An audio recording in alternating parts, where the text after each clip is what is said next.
अभी 10वीं 12वीं के रिजल्ट आए और कुछ बच्चों के परसेंटेज हो सकता है कम आए, तो निराश होने की ज़रूरत नहीं है। अभी भी समय है, प्रयास करें।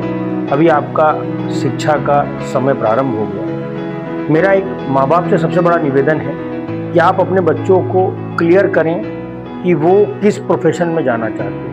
आप उनको सही सही बात क्यों नहीं बताते? देश के 90% पेरेंट्स अपने बच्चों से अपेक्षाएं रखते हैं कि वो पैसे कमाएं। अगर आपका उद्देश्य पैसा है तो आप अपने बच्चों को डॉक्टरी के प्रोफेशन में ना डालें। अगर आपका उद्देश्य पैसा है, प्राइमरी उद्देश्य, तो आपके बच्चे को सोशल वर्क के सेक्टर में ना डालें, क्योंकि आप अपने बच्चों को सर्विस सेक्टर्स में जब डालते हैं तो उनका प्राइमरी उद्देश्य पैसा नहीं होता है, सेवा करना होता है। तो मेरा निवेदन है, खासकर जब बच्चा MSW करने आता है, सोशल वर्क करने आता है, कोई डॉक्टर बनने आता है, इंजीनियर बनने आता है, तो टेक्नोलॉजी इनोवेशन, जैसे मान के चलो किसी को अगर आर्मी में जाना है तो उसका धैर्य राष्ट्र सेवा है, उसका धैर्य पैसा कमाना उसके लिए सेकेंडरी है, लेकिन राष्ट्र उसके लिए प्रथम है।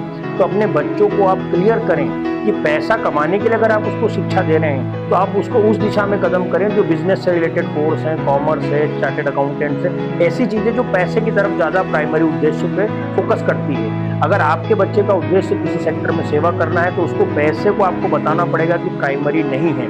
दुख ये है कि माँ बाप सर्विस सेक्टर्स में उसको इंक्लूड कर देते हैं, डॉक्टर बनाने का प्रयास करते हैं, सोशल वर्कर बनाने का प्रयास करते हैं और उसको बताते हैं कि उसका प्राथमिक उद्देश्य पैसा कमाना है। तो मेरा हर बच्चों से निवेदन है कि अगर आपका प्राथमिक उद्देश्य पैसा कमाना है तो आप डॉक्टर ना बने, सोशल वर्कर ना बने, यहाँ तक कि आप इंजीनियरिंग में अगर इनोवेशन नहीं करना चाहते तो आपकी इंजीनियरिंग व्यर्थ है। शिक्षा का मजाक ना बनाएं।